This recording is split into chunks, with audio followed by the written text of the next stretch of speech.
Bonsoir, bonsoir, bonsoir, bonsoir, bonsoir et bienvenue sur ma chaîne YouTube. Une histoire d'un soir.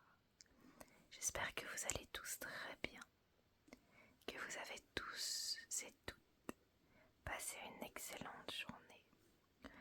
On se retrouve aujourd'hui pour la lecture d'une nouvelle histoire.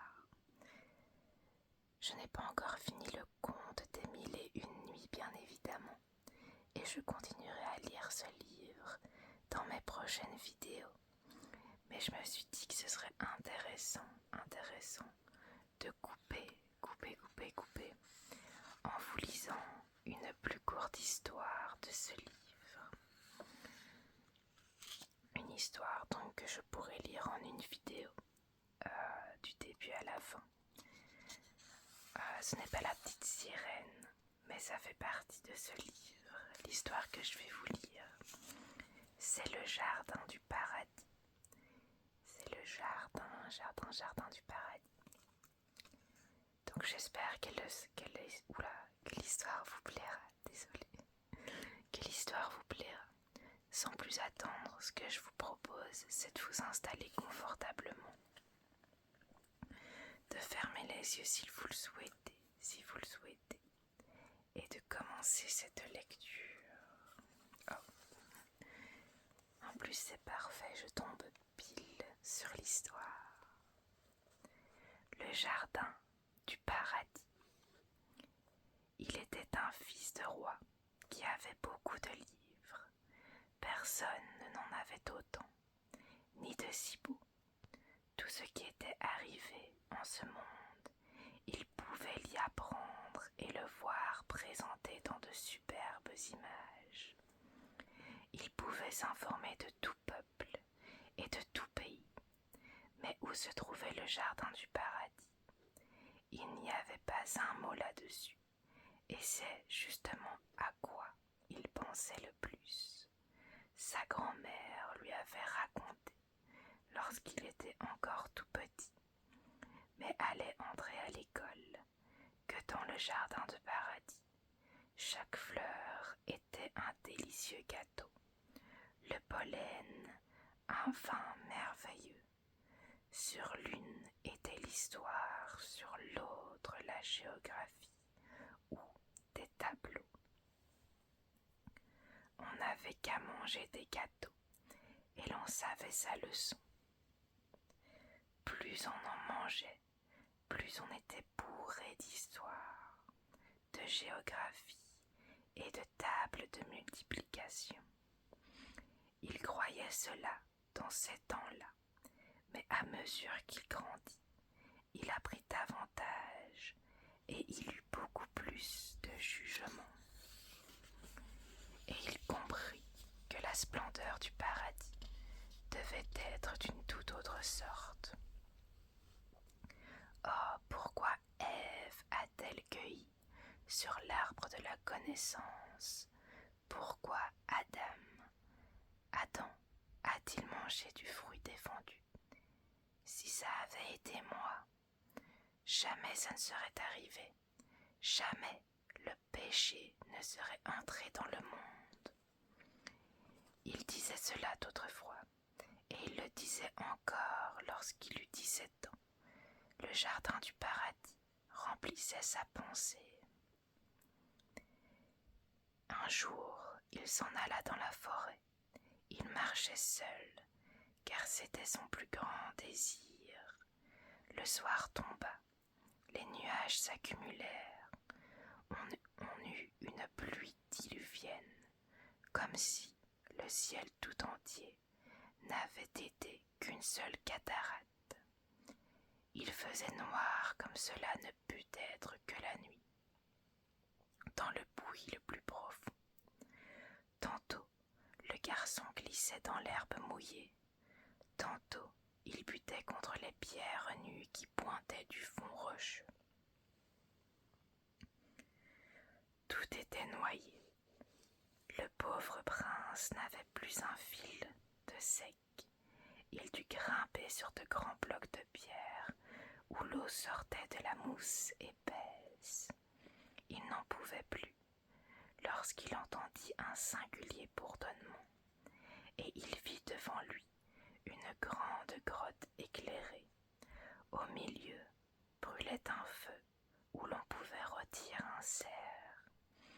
Et il y en avait un, en effet, le magnifique cerf, avec ses grandes cornes, était percé d'une broche, et on le tournait lentement entre deux troncs de sapin coupés. Une femme assez âgée, de haute taille et vigoureuse, qui avait l'aspect d'un homme en travesti, était assise près du feu, et y jetait les morceaux de bois l'un après l'autre.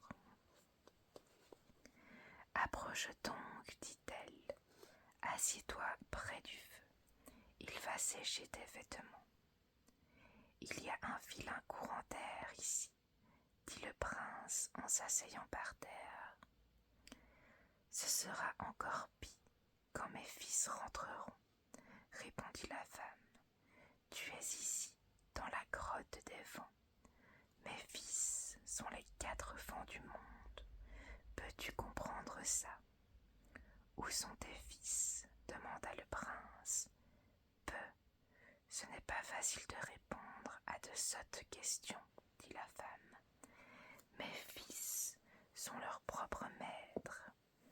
Ils jouent à la balle avec les nuages là-haut, dans la grande salle. Et du doigt, elle désignait le ciel. Ah bien, dit le prince, mais vous avez le parler un peu rude, et n'avez-vous pas la douceur des femmes que je vois d'habitude autour de moi? Bon, c'est sans doute qu'elles n'ont rien d'autre à faire. Il faut que je sois rude si je veux tenir mes fils en respect. Mais j'y parviens, bien qu'il n'ait pas l'échine souple. Vois-tu les 4 sacs qui sont accrochés au mur? Ils en ont peur autant que tu as craint les verges qui étaient derrière le miroir. Je sais fléchir ces garçons, je te dirai, et alors ils entrent dans le sac. Nous n'y mettons pas de façon, ils y restent, et n'en sortent pas pour aller vagabonder avant que je le juge bon. Mais en voici un qui arrive. C'était le vent du nord qui s'avançait avec un froid glacial. De gros grelons sautaient sur le sol et des flocons de neige volaient autour de lui. Son vêtement se composait d'un pantalon et un sarrau en peau d'ours blanc. Un capuchon en peau de phoque lui descendait jusqu'à la nuque, jusqu'à par-dessus les oreilles. De longs glaçons lui pendaient à la barbe, et les grelons glissaient un par un du col de son sarrau. « N'allez pas tout de suite devant le feu, dit le prince. Vous pourriez avoir le visage et les mains gelées. Gelées, dit le vent du nord, en riant très fort. Gelées, c'est justement mon plus grand plaisir. Mais quelle sorte de blanc-bec es-tu? Pourquoi viens-tu dans la caverne des vents? Il est mon hôte, dit la vieille, et si tu n'es pas content de cette explication, tu peux aller dans le sac. Tu sais ce que je pense maintenant. Cela suffit, et le vent du nord raconta d'où il venait, et où il avait été depuis presque 1 mois. J'arrive de la mer polaire, dit-il. J'ai été à Beren Island avec les pêcheurs de baleines russes. Je me tenais à la barre et j'y dormais lorsqu'ils sont partis du Cap Nord. Lorsque parfois je me réveillais à demi, le pétrel volait autour de mes jambes. C'est un drôle d'oiseau. Il bat des ailes très vite, puis il les laisse étendu, sans mouvement, et conserve une bonne vitesse. Ne bavarde pas tant, dit la mère des vents. Et alors tu es arrivé à Perrine Island. C'est superbe, c'est un vrai parquet pour danser, plat comme une assiette, de la neige fondante avec de la mousse, des rochers aux arêtes coupantes et des squelettes de baleines, d'ours blanches et d'ours blancs étaient là. Ils avaient l'air de bras et de jambes de colosses, avec de la moisissure verte. On aurait cru que le soleil n'avait jamais lui sur eux. J'ai soufflé un peu sur la brume afin que l'on pût voir la masure.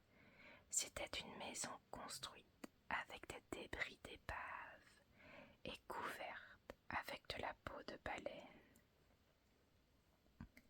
La face intérieure de la peau était tournée dehors.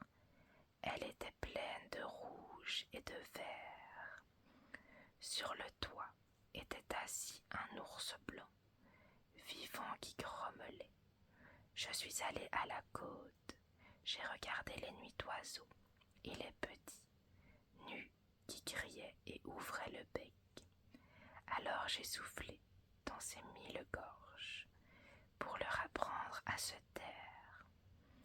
Plus bas s'y battaient les baleines comme des boyaux vivants ou des vers colossaux qui auraient eu des têtes de cochon et des dents longues d'une aune. Tu racontes bien, mon garçon. L'eau m'en vient à la bouche à t'écouter. Puis j'ai été à la pêche. Le harpon fut piqué dans la poitrine de la baleine, en sorte que le sang fumant jaillissait comme un jet d'eau sur la glace. Alors je pensais à mon jeu. Je soufflais en voyant mes navires, les fields de glace hauts comme des montagnes, serrés de près les bateaux. Phew, ce que les gens ont crié et sifflé, mais j'ai sifflé plus fort. Ils ont dû déballer sur la glace les carcasses de baleines, des caisses, des cordages. J'ai secoué sur eux des flocons de neige et j'ai fait dériver les bateaux pris dans la glace avec leur pêche vers le sud pour y goûter l'eau salée. Ils ne reviendront jamais à Perrine Island. En cela, tu as mal fait, dit la mère des vents. Ce que j'ai fait de bien, les autres peuvent le raconter, dit-il. Mais voilà mon frère de l'Ouest, celui que je préfère entre tous. Il sent la mer et il vous apporte un bienheureux froid. Est-ce le petit Zéphyr? Demanda le prince. Bien sûr, c'est Zéphyr, dit la vieille, mais il n'est pas si petit que ça. Autrefois, il était un joli gamin, mais ce temps-là est passé. Il avait l'air d'un sauvage, mais portait un bourrelet sur la tête pour ne pas attraper de mal. Il tenait à la main une massue d'acajou, taillée dans les forêts américaines d'acajou. Il ne pouvait moins faire. D'où viens-tu? Demanda sa mère. Des forêts désertiques, dit-il, où les lianes épineuses forment une barrière entre chaque arbre, où les serpents aquatiques se tiennent dans l'herbe mouillée, où les hommes apparaissent superflus. Que faisais-tu là? Je regardais le fleuve profond. Je le voyais se précipiter du haut du rocher, devenir poussière et voler vers les nuages pour porter l'arc-en-ciel. J'ai vu le buffle sauvage nager mais le courant l'a emporté. Il dérivait avec le troupeau de canards sauvages qui se sont envolés à l'endroit de la chute. Le buffle a dû tomber. Cela me plaisait et j'ai soufflé un orage, si bien que des arbres antiques ont suivi le fil de l'eau et ont été réduits en copeaux. Est-ce tout ce que tu as fait? Demanda la vieille. J'ai fait des culbutes dans les savanes, caressé les chevaux sauvages et secoué les noix de coco. Oui, j'en ai à raconter des histoires, mais on ne doit pas dire tout ce qu'on sait. Tu le sais bien, vieille. Et il donna un baiser à sa mère, qui fut près de tomber à la renverse. C'était vraiment un garçon fougueux. Arrive le vent du sud, avec un turban et un manteau bédouin flottant. Il fait diantrement froid ici, dit-il en jetant du bois sur le feu. On s'aperçoit que le vent du nord est venu le premier. Il fait si chaud qu'on pourrait retirer un ours blanc, dit le vent du nord. Tu es un ours blanc toi-même, répondit le vent du sud. Voulez-vous aller dans le sac? Demanda la vieille.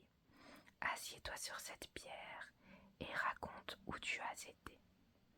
En Afrique, mère, répondit-il. J'ai été à la chasse au lion, avec les Hottentots, en cavrerie. Quelle herbe il pousse dans les plaines, verte comme l'olive. Là, le gnou dansait, et l'autruche faisait la course avec moi. Mais j'ai tout de même des jambes plus rapides. J'ai été au désert du sable jaune. L'aspect est celui du fond de la mer. J'ai rencontré une caravane.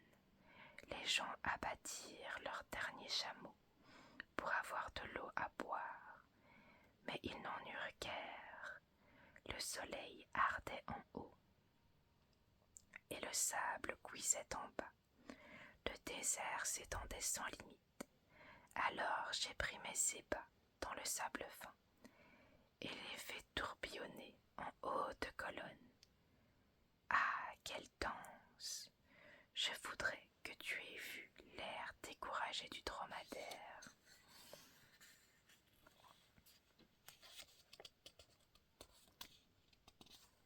Le marchand tira son cafetan.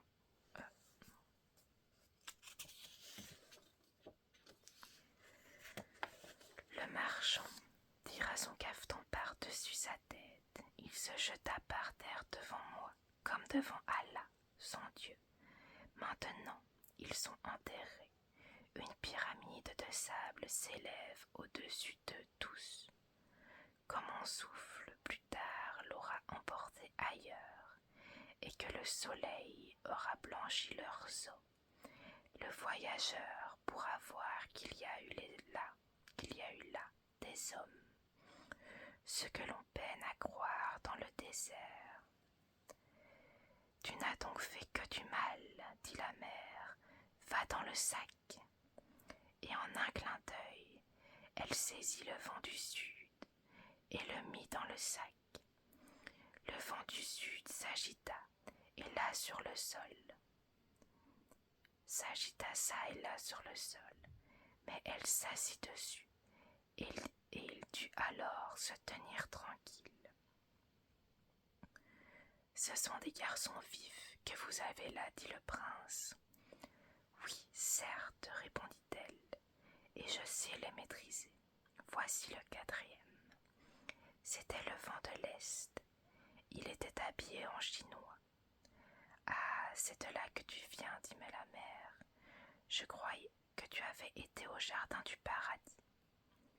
Je n'y volerai que demain, dit le vent d'Est. Il y aura demain 100 ans que je n'y ai été. J'arrive de Chine, où j'ai dansé autour de la tour de porcelaine, et en ai fait sonner toutes les cloches.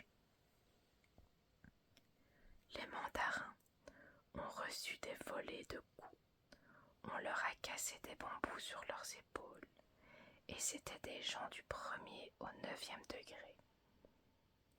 Ils criaient « Grand merci, mon paternel bienfaiteur !» Mais ils n'en pensaient pas un mot, et j'ai sonné les cloches et chanté « Tsing, tsang, tsu ». « Ça t'amuse, dit la vieille. Il est bon que tu ailles demain au jardin du paradis. Cela contribuera un peu à ton éducation. Bois bien à la source de la sagesse et ne manque pas de m'en rapporter une bouteille pleine. C'est entendu, dit le vent d'Est. Mais pourquoi as-tu fourré dans le sac mon frère du Sud? Qu'il en sorte. Il me parlera de l'oiseau phénix, la princesse au jardin du paradis. Veut toujours en avoir des nouvelles quand je lui rends visite tous les 100 ans. Ouvre le sac, tu seras tout à fait aimable et je t'offrirai 2 poches pleines de thé vert excellent que j'ai cueilli sur place. Allons, pour ce thé-là, et parce que tu es mon favori, je vais ouvrir le sac. Elle le fit, et le vent du sud rampa pour en sortir. Mais il avait l'oreille basse, parce que le prince étranger l'avait vu. Voilà une feuille de palmier pour la princesse, dit le vent du sud. Le vieil oiseau phénix, unique au monde, me l'a donné. Avec son bec, il y a gravé toute l'histoire de sa vie, les centaines d'années qu'il a vécues. La princesse pourra s'en instruire elle-même. J'ai vu l'oiseau phénix mettre lui-même le feu à son nid et brûler comme la femme d'un hindou. Oh, comme les branches sèches craquaient, et quel parfum répandait la fumée. Enfin, tout fut en flammes. Le vieil oiseau phénix n'était plus que cendre, mais son œuf d'un rouge ardent était dans le feu, qui s'entr'ouvrit avec un fort craquement, et le petit s'est envolé. Il est aujourd'hui le maître de tous les oiseaux, et l'unique oiseau phénix au monde. Il a piqué un trou dans la feuille du palmier. C'est son salut à la princesse. Mangeons un morceau, maintenant, dit la mère des vents. Et ils s'assirent tous pour manger du cerf rôti. Et le prince s'assit à côté du vent d'Est, et ils devinrent bientôt bons amis. Écoutez, dit le prince, qui est donc cette princesse dont il est en question? Et où se trouve le jardin du paradis? Oh oh, dit le vent de l'Est, si tu veux y aller, tu n'as qu'à t'envoler demain avec moi. Mais je dois te dire qu'aucun être humain n'y a été depuis le temps d'Adam et Ève. Tu les connais bien par ta Bible. Bien sûr, dit le prince. Lorsqu'ils eurent été chassés, le jardin du paradis s'enfonça dans la terre, mais conserva sa chaude lumière solaire, la légèreté de son air et toute sa splendeur. La reine des fées y habite. C'est là que se trouve l'île de félicité, où la mort ne vient jamais, où il est délicieux de vivre. Mais toi, sur mon dos demain, je t'y emmènerai. Je crois que ça peut se faire, mais plus de bavardage maintenant, car je vais dormir. Et ils s'endormirent tous. Le lendemain de bonne heure, le prince, en se réveillant, fut quelque peu ébahi de se voir déjà au-dessus des nuages. Il était sur le dos du vent d'Est, qui le tenait assez solidement. Il était si haut en l'air que les forêts et les champs, les fleuves et les lacs apparaissaient comme sur une grande carte éclairée. Bonjour, dit le vent d'Est, tu auras bien pu dormir encore un peu, car il n'y a pas grand-chose à voir sur le plat pays qui est au-dessous de nous, à moins que tu n'aies envie de compter les églises Elles sont comme des points marqués à la craie sur le tableau vert. Ce sont les champs et les prés qu'il appelait le tableau vert. Ce n'est pas poli de ma part, dit le prince, de n'avoir pas dit adieu à ta mère et à tes frères. Quand on dort, on est excusé, dit le vent d'Est, et ils volèrent encore plus vite. On pouvait l'entendre par les cimes des arbres, quand il volait au-dessus des forêts. Les branches et les feuilles bruissaient. On pouvait l'entendre sur la mer et les lacs. Les vagues roulaient plus hautes où il passait, et les grands vaisseaux s'inclinaient profondément dans l'eau, comme des cygnes qui nagent. Vers le soir, lorsqu'il fit nuit, les grandes villes furent amusantes à voir. Les lumières y brillaient tantôt ici, tantôt là. C'était tout à fait comme lorsqu'on a brûlé un morceau de papier et que l'on regardait fuser les vives étincelles, comme des enfants à la sortie de l'école. Et le prince battit des mains, mais le vent d'Est lui dit de ne pas faire cela et de bien se cramponner plutôt, sans quoi il pourrait tomber et rester accroché à un clocher d'église. L'aigle dans les forêts sombres volait avec légèreté, mais le vent d'Est était encore plus léger. Le cosaque, sur son petit cheval, courait vite dans les steppes, mais le prince courait plus vite encore. Maintenant, tu peux voir l'Himalaya, dit le vent d'Est. C'est la plus haute montagne d'Asie. Nous arriverons bientôt au jardin du paradis. Ils tournèrent plus au sud et ils sentirent des parfums d'épices et de fleurs.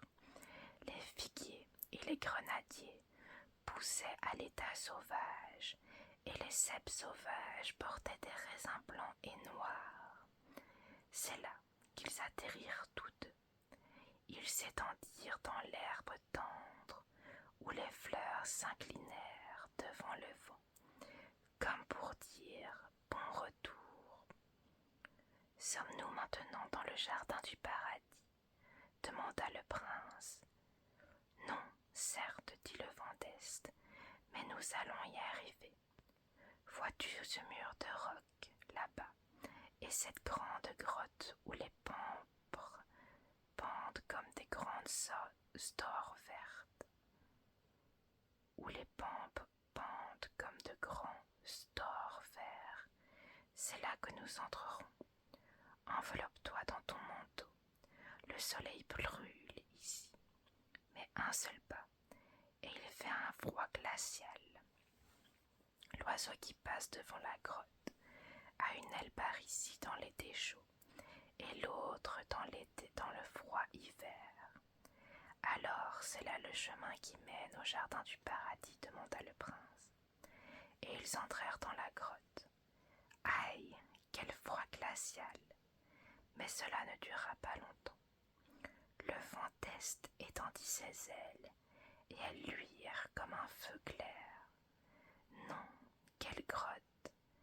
Les grands blocs de roche et d'où l'eau tombait goutte à goutte étaient suspendus au-dessus d'eux et avaient les formes les plus étranges. Tantôt le chemin se rétrécissait et ils devaient ramper à quatre pattes. Tantôt il était large et haut comme en plein air. On aurait dit des chapelles mortuaires, avec des tuyaux d'orgue muets et des drapeaux pétrifiés.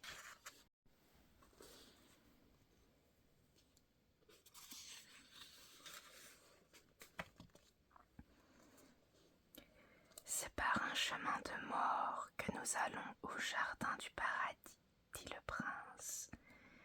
Mais le vent d'Est ne répondit pas un mot. Il montra du doigt une lueur d'un bleu délicieux qui s'avançait vers eux. Les blocs de rocher au-dessus d'eux devinrent peu à peu une brume qui finit par être claire comme un nuage blanc par une nuit de lune. dans un air léger, aussi pur que sur les montagnes, et embaumé comme pour les roses des vallées. Un fleuve coulait, aussi limpide que l'air lui-même, et les poissons étaient comme de l'argent et de l'or, des anguilles rouges pourpres qui émettaient des étincelles bleues à chaque mouvement, jouaient dans l'eau, et les larges feuilles des nénuphars avaient les couleurs de l'arc-en-ciel. La fleur elle-même était une flamme d'un jaune rougeâtre, entretenue par l'eau, de même que l'huile entretient constamment l'éclairage de la lampe. Un solide pont de marbre, mais si finement sculpté qu'on aurait dit fait de dentelles et de perles de verre, conduisait à l'île de la félicité, où fleurissait le jardin du paradis. Le vent d'Est prit le prince dans ses bras et l'y porta. Les fleurs et les feuilles chantaient les plus belles chansons de son enfance, mais avec un charme merveilleux, tel qu'aucune voix humaine ne put les chanter ici. Étaient-ce des palmiers ou d'énormes plantes aquatiques qui poussaient là? Le prince n'avait jamais vu d'arbre aussi magnifique et aussi grand. En longues guirlandes étaient suspendues les plus étranges plantes grimpantes, telles qu'elles ne se trouvent représentées, avec de l'or et des couleurs, que dans les marges des vieux livres saints, ou entrelacées avec les lettres initiales. On voyait les plus bizarres assemblages de fleurs, d'oiseaux et de festons. Dans l'herbe, tout auprès, un troupeau de paons étalait des queues resplendissantes. Oui, c'était vrai, mais non, lorsque le prince vint les toucher, il s'aperçut que ce n'étaient pas des animaux, mais des plantes. C'étaient les grandes patiences qui rayonnaient là comme les queues admirables des paons. Le lion et le tigre bondissaient, souples comme des chats, parmi les buissons verts qui avaient une odeur de fleurs d'olivier. Et lion et tigre étaient doux, la colombe des bois brillante, comme la plus belle perle, soulevait du battement de ses ailes la crinière du lion, et l'antilope, si timide ailleurs, dodelinait de la tête comme si elle avait voulu prendre part au jeu. Et la fée du paradis arriva. Ses vêtements avaient l'éclat du soleil, et son visage était doux, comme celui d'une mère heureuse qui est vraiment ravie de son enfant. Elle était jeune et belle, et de charmantes filles l'accompagnaient, toutes avec une étoile dans les cheveux. Le vent d'Est lui donna la feuille écrite par l'oiseau phénix, et les yeux de la fée rayonnèrent de joie. Elle prit le prince par la main et le conduisait à son château, dont les murs avaient les couleurs des plus magnifiques tulipes. Bien exposé au soleil, le plafond lui-même était une seule fleur brillante, et plus on la regardait, plus le calice en paraissait profond. Le prince s'avança vers la fenêtre et regarda par l'une des vitres. Il vit l'arbre de la science avec le serpent, et Adam et Ève étaient à côté. « Est-ce qu'ils ne sont pas chassés ?» demanda-t-il. La fée sourit et lui expliqua que sur chaque vitre, une époque avait ainsi tracé son image, mais non pas comme on avait l'habitude de le voir. Non, l'image était vivante, les feuilles des arbres bougeaient, les gens allaient et venaient, comme l'image reflétée par un miroir. Et il regarda par un autre, et il y avait là le rêve de Jacob, où l'échelle s'élevait jusqu'au ciel, et les anges avec de grandes ailes montaient et descendaient. Tout ce qui s'était passé dans le monde était vivant et s'agitait dans les vitres. Le temps seul pouvait effacer des peintures aussi subtiles. La fée sourit et le conduisit dans un vaste et haute salle, dans une vaste et haute salle, dont les murs semblaient de peinture transparente, avec des visages plus charmants les uns que les autres. C'étaient des millions de bienheureux qui souriaient et chantaient, et leurs chants s'unissaient en une mélodie.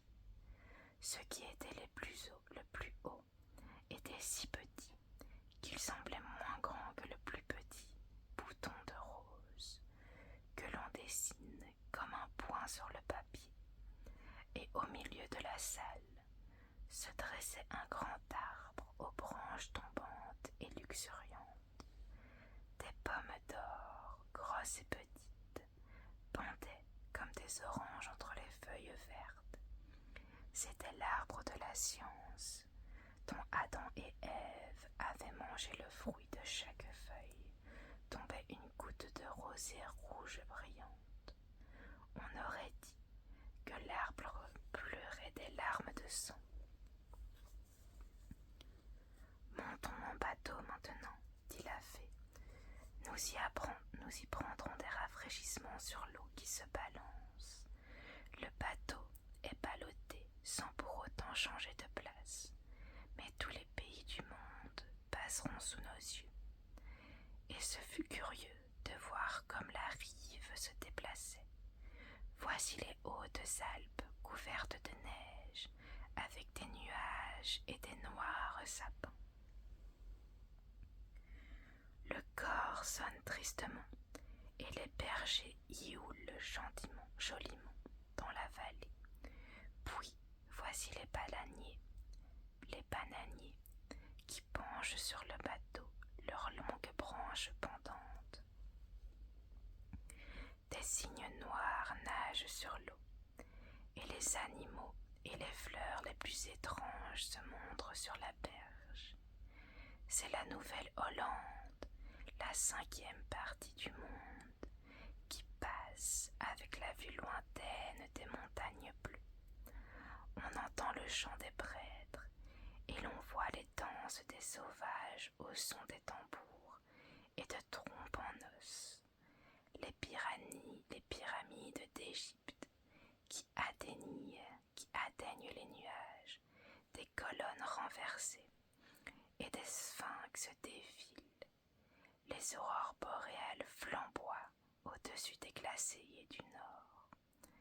C'est un feu d'artifice inimitable. Le prince fut enchanté. Il avait vu 100 fois plus que nous ne pouvons le raconter. Et je pourrais toujours rester ici, demanda-t-il. Cela dépend de toi, répondit la fée. Si tu ne te laisses pas tenter, comme Adam, et ne fais pas ce qui est défendu, tu peux toujours rester ici. Je ne toucherai pas aux pommes de l'arbre de la science, dit-il. Je vois ici 1000 fruits qui sont tout aussi beaux. Examine-toi, et si tu ne te sens pas assez fort, va-t'en avec le vent d'Est qui t'a porté. Il va s'en les voler et ne reviendra que dans 100 ans. En ce lieu, ce sera pour toi comme 100 heures, mais c'est là un temps bien long pour la tentation et le péché. Tous les soirs en te quittant, il faut que je t'appelle. Viens avec moi, et il faut que je te fasse signe de la main. Mais reste, ne m'accompagne pas, car à chaque pas, ton désir grandira. Tu viendras dans la salle où pousse l'arbre de la science. Je dors sous ces branches embaumées qui pendent. Tu te pencheras sur moi, et il faut que je sourie. Mais si tu prends un baiser sur ma bouche, le paradis s'enfoncera profondément dans la terre et sera perdu pour toi. Tu seras pris par l'âpre du souffle du vent du désert. De tes cheveux tomberont goutte à goutte une pluie froide. Ton sort sera tourment et misère. Je reste ici, dit le prince, et le vent d'Est le baisa sur le front et dit « Sois fort, et nous nous retrouverons ici dans 100 ans. Adieu, adieu. » Et le vent d'Est étendit ses larges ailes qui brillèrent comme le champ de blé en automne ou l'aurore boréale en hiver. Adieu, adieu, dirent les fleurs et les arbres. Des cigognes et des pélicans volèrent par rang, comme des rubans qui voltigent, pour l'accompagner jusqu'aux limites du jardin. Maintenant, commence nos danses, dit la fée. À la fin, où je danserai avec toi, tu me verras, au moment où le soleil se couchera, te faire signe, tu m'entendras parler. Viens avec moi. Mais n'en fais rien. Pendant 100 ans, il faut que chaque soir je recommence. Chaque fois que ce moment sera passé, tu auras acquis plus de force. À la fin, tu n'y penseras jamais. Ce soir est la première fois. Maintenant, je t'ai averti. Et la fée le conduisit dans une grande salle de lits transparents. Dans chacun, les filaments jaunes du pollen étaient une petite harpe d'or qui résonnait avec une harmonie de cordes et des sons de flûte. Les plus belles filles, souples et sveltes, habillées de crêpes, ondoyants, qui laissaient voir leurs membres charmants, voletaient en dansant et chantaient, disant comme il fait bon de vivre et qu'elles ne pourront jamais, et que le jardin du paradis fleurira toujours. Et le soleil se coucha. Le soleil entier fut d'or et donna au lit la teinte de la plus délicieuse rose. Et le prince but du vin mousseux que les filles lui présentèrent, et il éprouva une félicité qu'il n'avait jamais connue. Il vit le fond de la salle s'ouvrir. L'arbre de la science resplendissait, et il en était ébloui. Il en sortait un chant exquis et doux, comme la voix de sa mère. Il lui semblait qu'elle chantait. Mon enfant chéri. Alors la fée lui fit signe et l'appela tendrement. Viens avec moi, viens avec moi. Et il se précipita vers elle, oublia sa promesse, l'oublia dès le premier soir, et elle lui fit signe et sourit. Le parfum, la senteur capiteuse qui l'entourait devint plus fort. Les harpes résonnèrent avec plus de charme encore, et les millions de têtes souriantes de la salle où poussait l'arbre de la science semblèrent hocher la tête et chanter. Il faut tout connaître, l'homme est le maître de la terre, et ce n'était plus des larmes de sang qui tombaient des feuilles de l'arbre de la science. C'était, lui semblait-il, des étoiles rouges étincelantes. Viens avec moi, disaient les accents palpitants, et à chaque pas, les joues du prince devenaient plus brûlantes, et son sang circulait plus fort. Il le faut, pensa-t-il, ce n'est pas un péché, ne peut pas en être un, pourquoi ne pas suivre la joie et la beauté? Je veux la voir dormir. Il n'y a rien de perdu, pourvu que je ne lui renonce, pourvu que je renonce commence à lui donner un baiser. Et cela, je ne le ferai pas. Je suis fort, j'ai une ferme volonté. Et la fée jeta sa robe éclatante, écarta les branches. Et la fée jeta sa robe éclatante, écarta les branches, et l'instant d'après fut caché derrière elle. Je n'ai pas encore de péché. Je n'ai pas encore péché, se dit le prince, et d'ailleurs je ne le veux pas. Et il se laissa glisser entre les branches. Elle dormait déjà, charmante comme seule peut l'être la fée du paradis. Elle souriait dans son rêve. Elle se pencha sur elle et vit les larmes trembler entre ses cils. « Est-ce que tu pleures sur moi ?» murmura-t-il. « Ne pleure pas, femme adorable. Je comprends enfin le bonheur du paradis. Mon sang et ma pensée en sont tout pénétrés. En mon corps terrestre, je sens la puissance du chérubin et la vie éternelle. Que ce soit pour moi la nuit éternelle, une minute comme celle-ci me suffit. » Et il baisa la larme sur l'œil de la fée. Il toucha ses lèvres.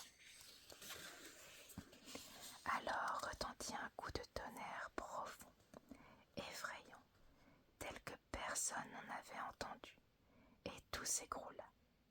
L'esquisse fée, le paradis en fleurs, s'abîmèrent dans les profondeurs. Le prince les vit s'enfoncer dans la nuit noire. Cela brillait encore, comme une petite étoile très lointaine. Il sentit dans ses membres un froid mortel, ferma les yeux et resta longtemps comme mort. Le froid pluie, la froide pluie, tombait sur son visage. Le vent aigu soufflait sur sa tête. Puis, il reprit ses esprits. « Qu'ai-je fait ?» soupira-t-il. « J'ai péché comme Adam. J'ai péché et le paradis est rentré sous terre. » Et il ouvrit les yeux. Il vit encore l'étoile lointaine, l'étoile qui scintillait comme le paradis disparu. C'était l'étoile du matin dans le ciel. Il se leva. Il était dans la grande forêt, près de la grotte des vents. Et la mère des vents était assise à côté de lui. Elle avait l'air en colère et levait les bras. « Dès le premier soir, dit-elle, je m'en doutais. Si tu étais mon garçon, tu irais dans le sac. » « Il va y aller, » dit la mort, un vieillard vigoureux qui tenait une faux à la main et avait de grandes ailes noires. Il sera déposé dans le cercueil, mais pas maintenant. Je me contente de le noter, qu'il circule encore un moment sur la terre et qu'il expie son péché, qu'il devienne meilleur, et je viendrai un jour, quand il s'y attendra le monde, je le mettrai dans le cercueil noir que je poserai sur ma tête et je m'envolerai vers les étoiles. Là aussi fleurit le jardin du paradis. Et s'il est bon et pieux, il y entrera. Mais si sa pensée est mauvaise et son cœur encore plein de péchés, lui et le cercueil s'enfonceront plus bas que ne s'est enfoncé le paradis, et je ne retournerai le chercher que tous les 1000 ans, pour qu'il s'enfonce plus profondément encore, ou bien qu'il reste dans l'étoile qui scintille là-haut. C'est la fin de cette histoire, les amis. Elle était un peu plus longue que ce que je pensais. J'avais mal lu le nombre de pages, mais c'est pas grave. Cette vidéo était un peu plus longue que d'habitude, mais je pense que c'est pas grave. J'espère qu'elle vous aura permis de vous relaxer. Enfin bref, sur ce, je vous souhaite de passer une excellente nuit. Et nous, on se retrouve la prochaine fois pour lire